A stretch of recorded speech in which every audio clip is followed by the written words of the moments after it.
I'm Robin Ireland. I'm an Honorary Research Fellow in the School of Health and Wellbeing at the University of Glasgow.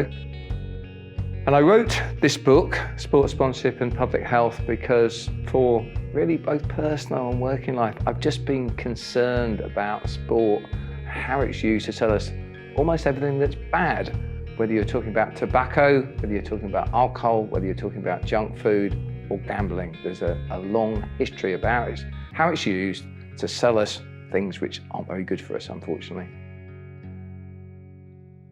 I found that when I was writing the book and researching it, as well as the stories, the images were just so powerful and they conveyed an awful lot to me. And I realized that actually you could almost tell the history of sports sponsorship through different types of collectibles and different types of images. I got a bit carried away over it in the end, and I can't remember how many images there are of the book, maybe 50 or 60. And they're partly a collection of things that I brought together while I was doing my research, my own photos I took, and a few photos that I got permission to use. But there's just some fascinating stories, I think. I was so excited to get hold of this stamp because Obdulio Varela, who I'd never heard of until I started researching this book, is a fascinating man. He's pretty legendary in Uruguayan football in that he captained the Uruguayan side that beat Brazil in the World Cup final in Maracana Stadium. But what is perhaps less known is that he was also captain of the first club to have a sponsor's name on the front of their shirt. And this was actually Peñarol of Montevideo in Uruguay, where Varela was born and brought up. It's quite a sensational story in lots of ways. In 1954-55, that was the first shirt sponsorship. So Varela was a very big name already in Uruguay and in Montevideo. And he refused to wear a brand on the front of his shirt because of his history. He was a man of color. And he said he refused to have a brand on the front of his shirt because historically, that had been used to identify people, and he said he refused to be led by the nose in that way, as that type of branding had been used in the past. It's a very powerful statement and makes you realize what branding actually does. So there we are back in 54, 55, right at the beginning of that type of sponsorship in sport. Varela actually really identified what it was about. This is a badge from the Virginia Slim Circuit. This is a brand of Philip Morris cigarettes. At this time, back in 1971, only very recently before that, American television had refused to take advertising from cigarettes any longer. So Philip Morris, the owners of Virginia Slim, this was a tremendous opportunity for them to promote their brand through sport. Women's tennis at the time was very poorly funded. There was no professional circuit. So Philip Morris was there saying, well, let's support you, let's put some money in, let's promote your tennis, and at the same time, we can send our brand, we can put that image in front of young women. You've come a long way, baby, says the badge.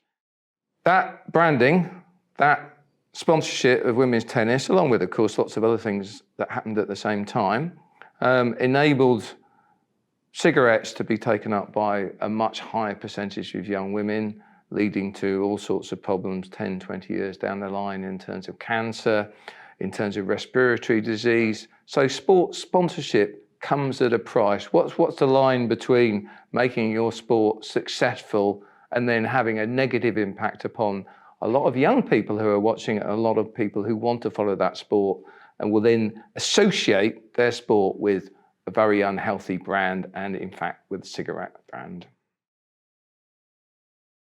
This is my Red Bull car, and I look at it remembering that when I was a little boy, I had a box load of little cars like this. And of course, lots of little boys have got cars like this now as well, haven't they? And this is the junior version, but of course, the big version is F1 racing. They got into F1 racing in 2005, and it really was following a whole line of this kind of sponsorship and marketing they've been involved with. Red Bull as a product only came onto the market in 1987. It's now a multi-billion-pound product and brand, and its originator of Red Bull, an Austrian gentleman, said that there isn't a market for this drink, we will invent it. And he was incredibly successful. The invention of that brand and everything associated with it was around sort of edginess, about how we need energy to get by, a little bit alternative, a little bit. So it was skiing, it was snowboarding, it was BMX.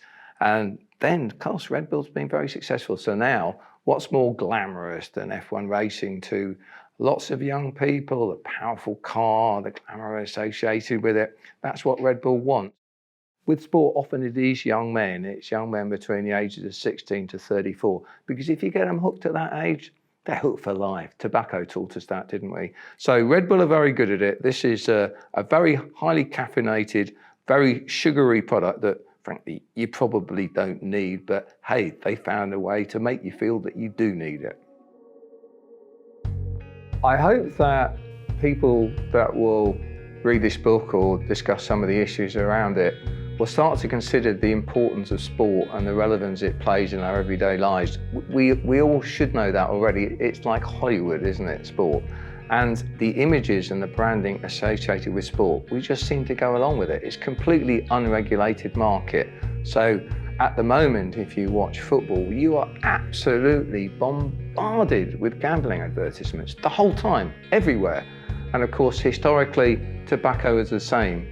And we should be questioning these type of adverts. We should be questioning how they're used to drive consumption, because that's what they're there for. So from a health perspective, but also from a sport perspective, surely the people that have been running sport all these years, doesn't anybody ever stop and say, well, really, is it appropriate to be promoting booze to a young audience, or junk food, or gambling? We know it wasn't right with tobacco. It isn't right for these either.